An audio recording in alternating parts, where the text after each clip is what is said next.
Assalamualaikum warahmatullahi wabarakatuh. Shalom. Baiklah, hari ini kita lanjutkan kuliah PPK ya di subbab 2.5 yaitu laju reaksi ya, laju reaksi.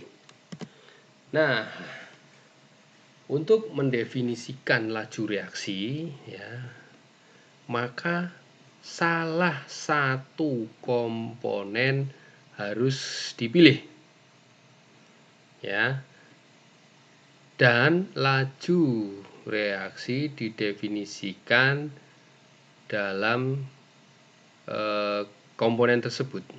Jadi based on komponen, salah satu komponen, basisnya salah satu komponen gitu ya.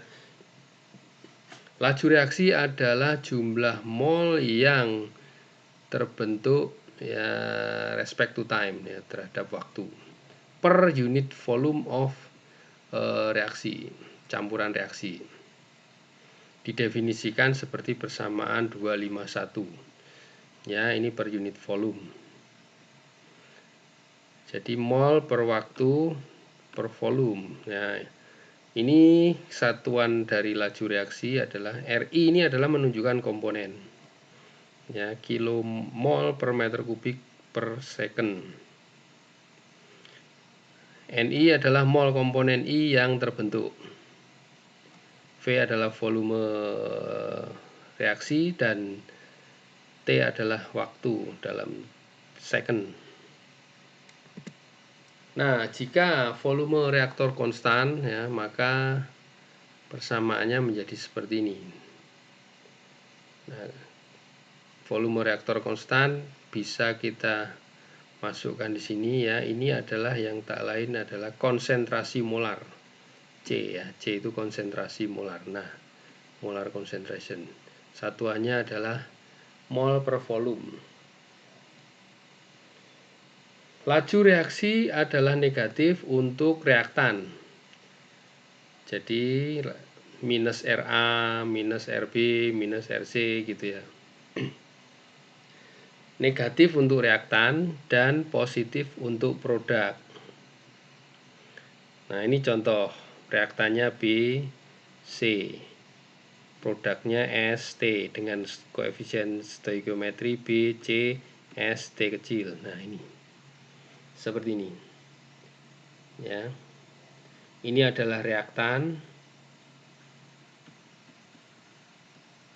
Minus ya, ini produk.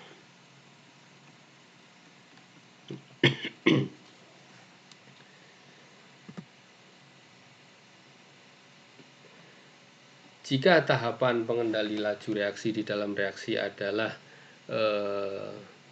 tumbukan atau tabrakan dari molekul-molekul yang bereaksi, maka persamaan laju reaksi itu biasanya sering mengikuti koefisien stoikiometrinya, pangkatnya ini, terutama ordernya ini loh. Nah, ya.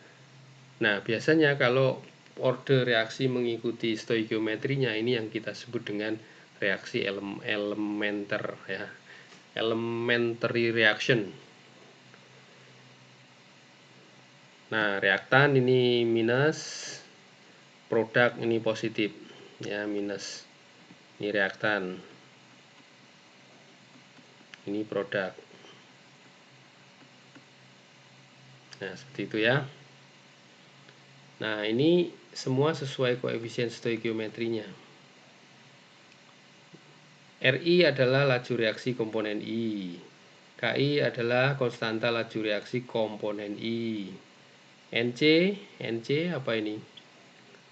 Jumlah komponen di dalam persamaan laju. CI adalah molar concentration of komponen I.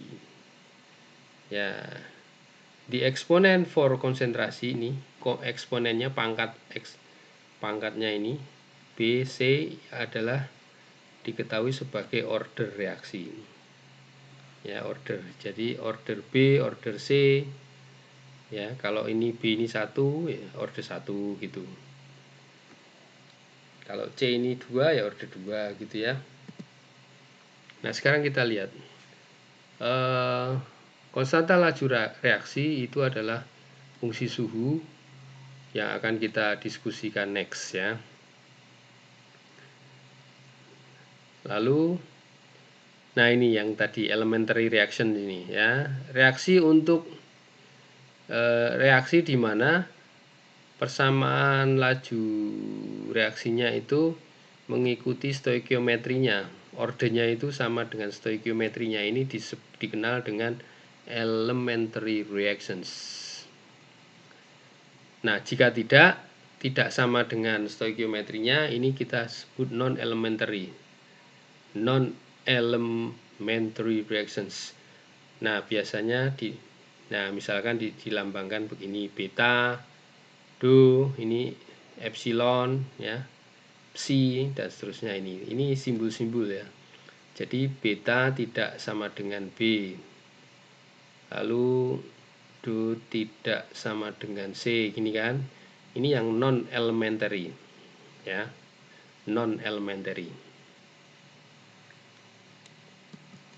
Nah, untuk reaksi reversible ya, reversible ini bolak-balik. Ini bolak-balik ya, ke sana juga ke sana, bolak-balik. Maka persamaan laju reaksinya berarti ke kanan dan ke kiri. Ya, forward dan backward. Nah, ini yang